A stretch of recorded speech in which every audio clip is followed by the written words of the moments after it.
Halo, Assalamualaikum. Selamat datang kembali ke dasar-dasar pemrograman bagian 3 perulangan atau loop.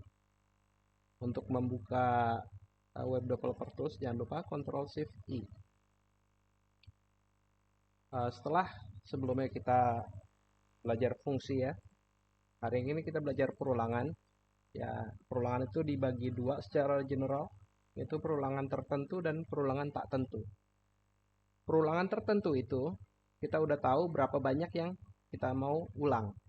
Oke, perulangan tertentu adalah perulangan yang kita tahu berapa banyak yang kita mau ulang. Bentuk biasanya adalah perulangan bentuk for.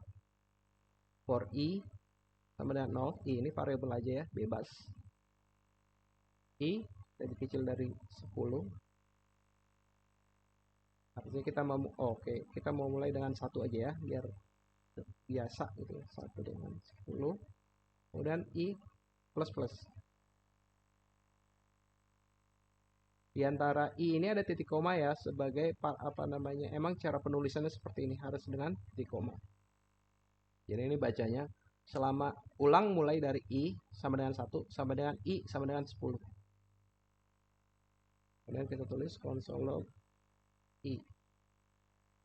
Kemudian kita enter di sini. Oke. Jadi kita bisa melakukan perulangan seperti ini. Dan jumlah yang kita ulang sudah jelas, yaitu 10. Selanjutnya, nah, apa sih sebenarnya yang bisa kita ulang? Yang bisa kita ulang itu banyak. Sebagai contoh, kita bisa mengulang fungsi seperti yang kita kemarin lakukan, tapi kita melakukannya di dalam perulangan. Misalkan saya buat fungsi sederhana, kuadrat misalkan, yang mudah, angka. Oke, kemudian kita di sini return angka dikali angka. Kayak gini aja ya, sederhana. Kemudian kita panggil perulangan yang tadi, kita modifikasi. Kita kemudian panggil kuadrat dari i.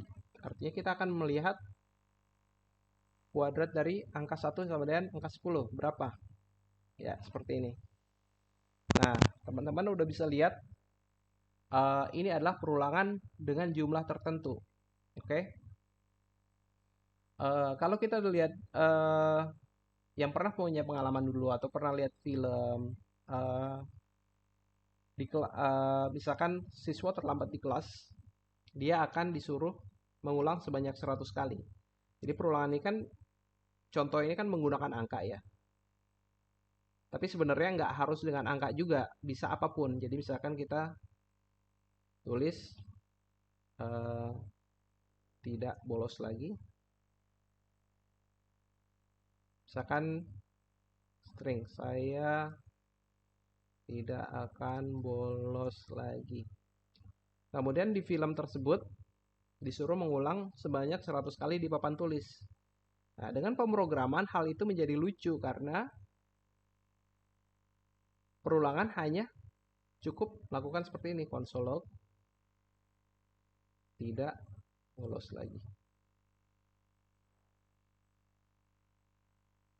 Oke.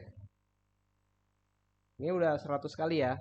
Pembuktiannya gimana? Pembuktiannya gimana? Percaya aja atau gimana? Ya bisa aja teman-teman tambahin i-nya di sini.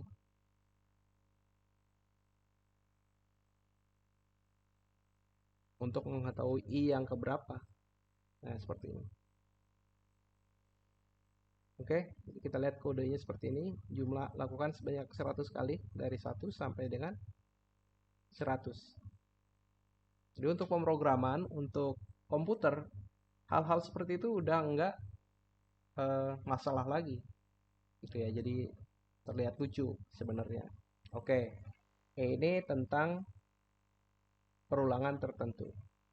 Untuk perulangan tertentu di sini sebenarnya perulangan yang bahaya ya. Saya bilang bahaya kenapa? Karena kalau tidak ditangani dengan baik, ini akan merusak keseluruhan sistem kita, akan berpotensi merusak keseluruhan sistem.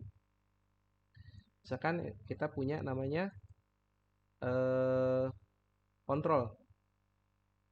eh, misalkan ya kontrol lah namanya, kontrol. Misalkan 0. Oke, kita punya namanya kontrol 0. Rencananya, misalkan kita akan menggunakan kontrol ini while kontrol lebih kecil dari 10 gitu ya.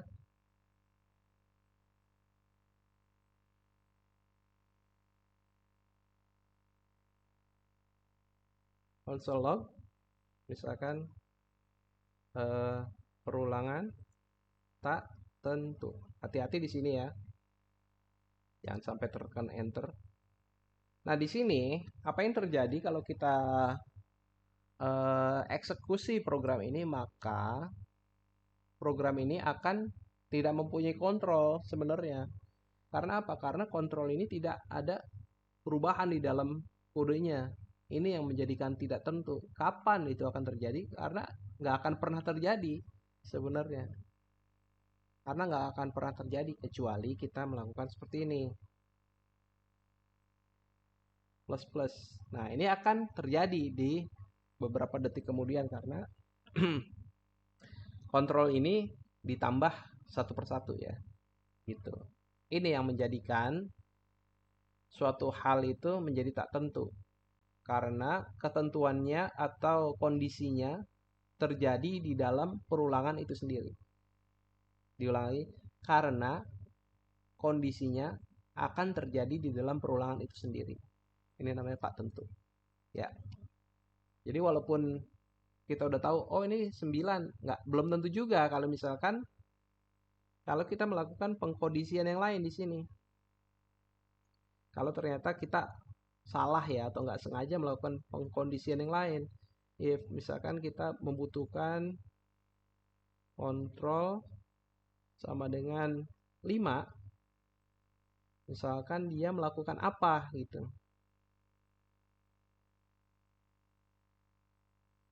Do something misalkan sini. Tapi kita lupa juga misalkan Control V, oh ini Alt tadi ya. Control sama dengan 5.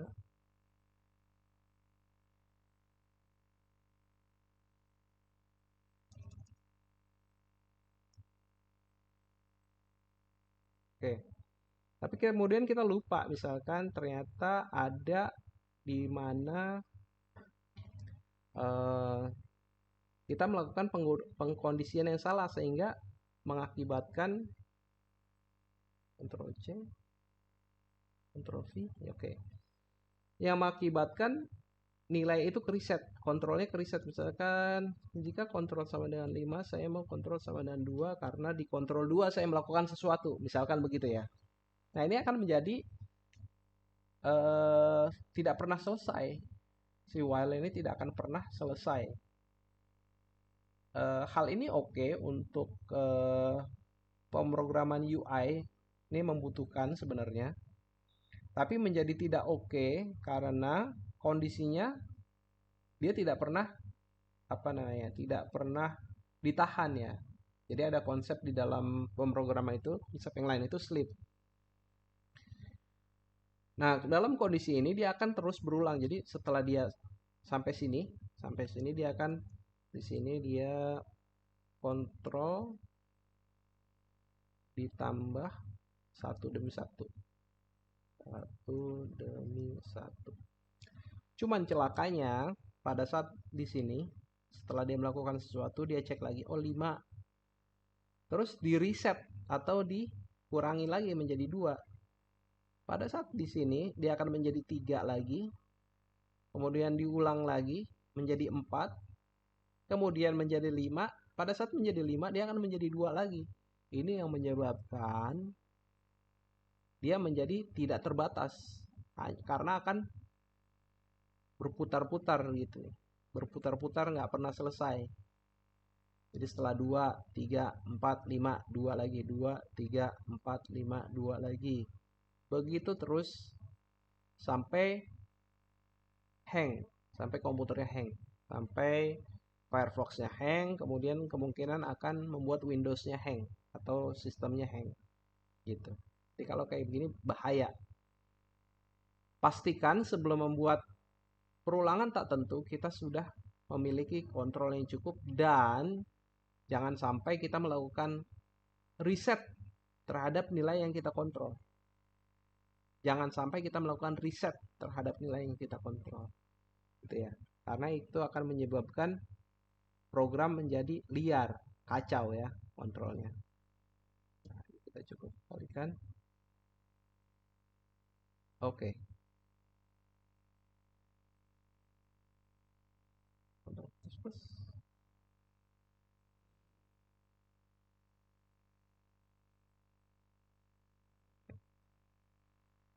Seperti itu ya. Ini kontrol tidak tentu. Perulangan tidak tentu. Harusnya bisa. Oh, kontrolnya udah, karena kontrolnya udah mencapai 10 tadi ya. Karena kontrolnya udah mencapai 10.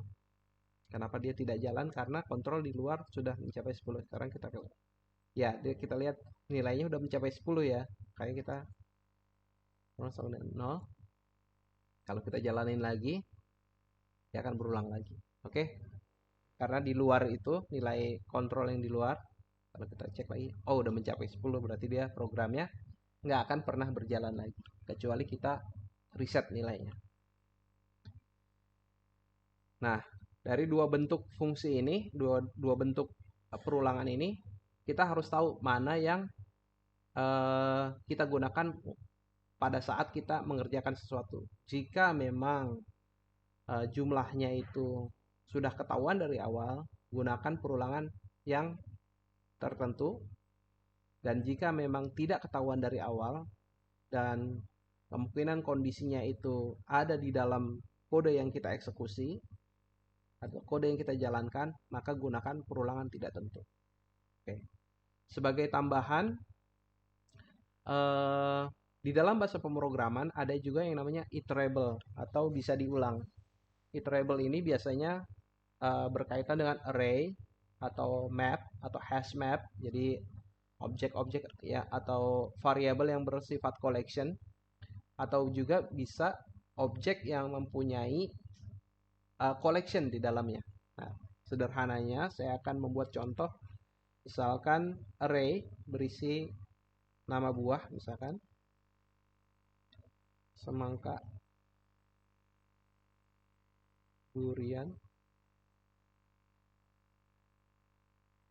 jambu, rambutan. Oke. Nah, ini dia berupa array. Array itu dia ada elemen namanya length. Jadi dia kalau sederhananya kalau misalkan berdasarkan pengetahuan kita yang tadi, oh kalau kita udah tahu jumlahnya sebanyak 4, berarti kita bisa melakukan perulangan for. Betul.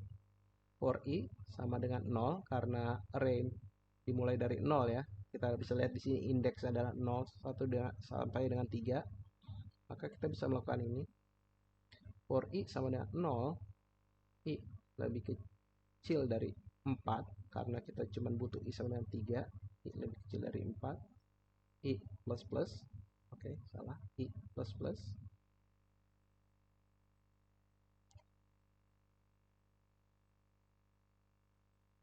console log.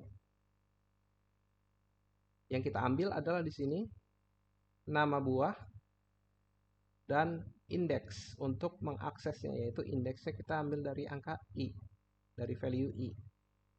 Jadi artinya indeks ke 0 sampai dengan ke 3 seperti ini. Kita lihat apa yang terjadi. Ya, begini. Jadi kalau dengan perulangan tertentu yang menggunakan objek yang iterable, oke, kita bisa melakukan seperti ini. Dan mengakses isinya dengan menggunakan nomor indeksnya. Tapi di JavaScript dan di pemrograman lainnya juga, biasanya si objek yang iterable dia punya function sendiri, nama buah, for each. Kita bisa pakai for each. Cuman di sini dia akan membutuhkan function sebagai pengelolanya atau sebagai program yang dipanggil pada saat si JavaScript melakukan perulangan.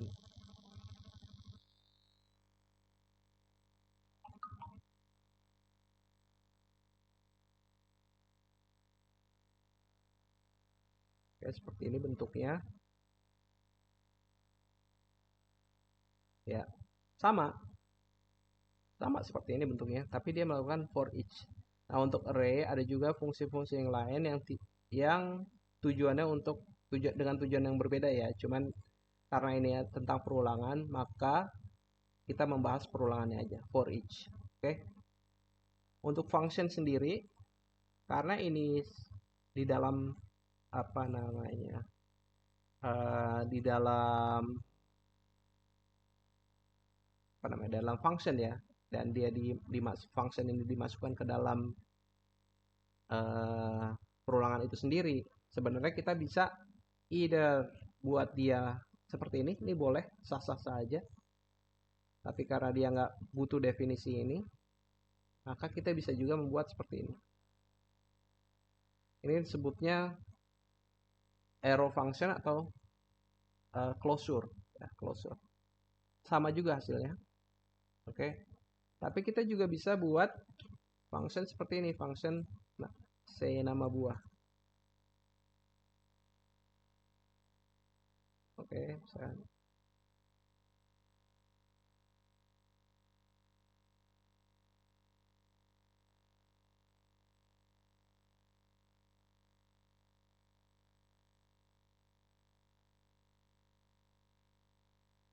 Oke.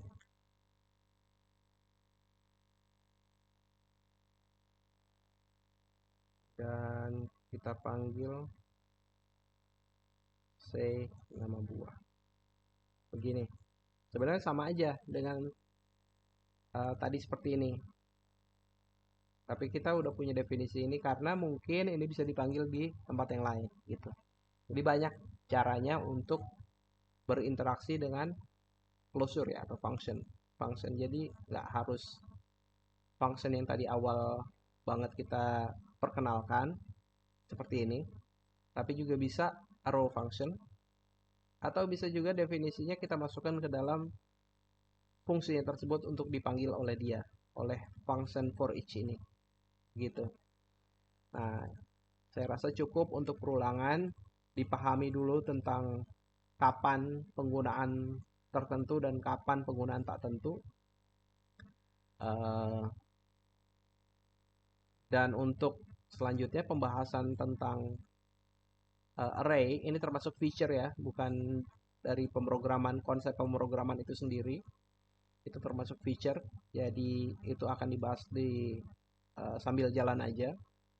Dan untuk tadi ada ekspresi ini kalau kita lihat di sini di sini ada ekspresi pengecekan ya, apakah i lebih kecil dari 4. Nah, ini adalah ekspresi untuk pengecekan. Ini bagian dari percabangan ya. Ini bagian dari percabangan, itu akan dibahas di waktu yang lain. Mungkin di bagian selanjutnya, di bagian percabangan. Terima kasih telah menonton. Komentar atau silakan berkomentar untuk menanyakan apapun bagian dari video 1 maupun video sampai dengan video bagian ini, bagian 3. Silakan bertanya. Terima kasih. Assalamualaikum warahmatullahi wabarakatuh.